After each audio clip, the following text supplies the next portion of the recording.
पुनः हम लोग आगे सब चलते हैं। अब यहाँ हम लोग राज्यवर्धन की आयु वृद्धि। यम का पुत्र राज्यवर्धन पृथ्वी का पालन करने वाला कुशल प्रशासक हुआ। उन्होंने प्रजा का अच्छी तरह पालन किया। उनके शासन काल में धन जन की नित्य प्रतिदिन उत्तरोत्तर वृद्धि होती रही। प्रजाजन भली भांति सुखी जीवन व्यतीत करते थे। उनके राज में अकाल, सूखा, रोग, व्याधि, हिंसक पशुओं, चोर, उचकों आदि किसी प्रकार का भय नहीं था। धर्मानुसार सभी कार्य होते थे। इस प्रकार से उनका 7000 वर्ष का समय एक दिन की तरह व्यतीत हो गया।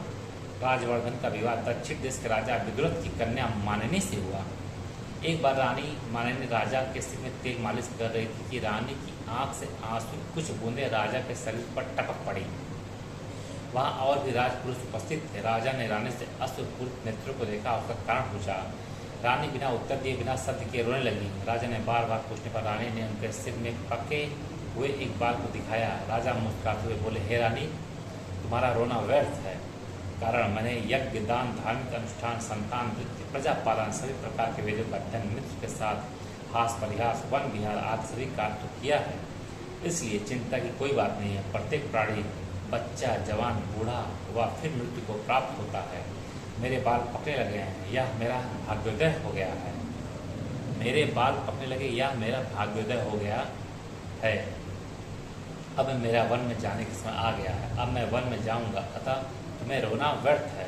राजा को इस प्रकार की बातों को सुनकर वहां उपस्थित अन्य लोग बोले, हे महाराज, आपकी पत्नी को रोना व्यर्थ है, परंतु अब तो हम लोगों को व अन्य प्राणियों को रोने का समय आ गया है। यदि आप वनवासी जीवन व्यतीत करेंगे तो हम भी आपके साथ वनवासी जीवन व्यतीत करेंगे, अन्यथा आप अपना वन जाने का विचार त्याग दीजिए। राजा ने सभी प्रजा को समझाते हुए कहा, मेरे सिर में जो सफ़ेद बाल दिखाई दिया है वह मेरे आने वाली मृत्यु की सूचना देने वाला प्रथम दूत है। अतः अब पुत्र को राज्याभिषेक करके वन में मृत्यु के आने का तक तपस्या करूंगा।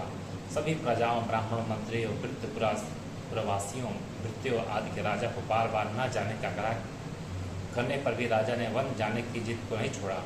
तब सभी ने विचार किया, हमें राजा की आयु वृद्धि के लिए सूर्य आराधना करनी चाहिए। यह विचार कर सभी ने भांति भांति विद्याओं से सूर्य की विधिवत आराधना और पूजा की। तब सुदामा नामक गंधर्व आया और कहा, यदि आप लोग सूर्य भगवान पसंद चाहते हो तो काम रूप महापर्वत पर एक गुरु विशाल नामक वन है जो सिद्ध पुरुषों द्वारा सेवित है। वहीं जाकर सूर्य की आराधना करें, आप लोगों की मनोकामना पूर्ण होगी। गंधर्व के कथन अनुसार सभी लोगों ने वहां पहुंचकर सूर्य मंदिर एवं सूर्य का दर्शन किया तथा प्रमाद रहित पुण्य, गंध, धूप, अंगराज आदि पदार्थों से जप, होम, अन्नदान आदि श्रद्धापूर्वक सूर्य की स्तुति करने लगे। इस प्रकार 3 मास तक स्तुति व पूजन करते रहने के पश्चात भगवान सूर्य प्रसन्न हुए। विप्र आदि सभी लोगों ने भगवान सूर्य का दर्शन कर श्रद्धापूर्वक उनके चरणों में दंडवत प्रणाम किया। आप सभी को धन्यवाद।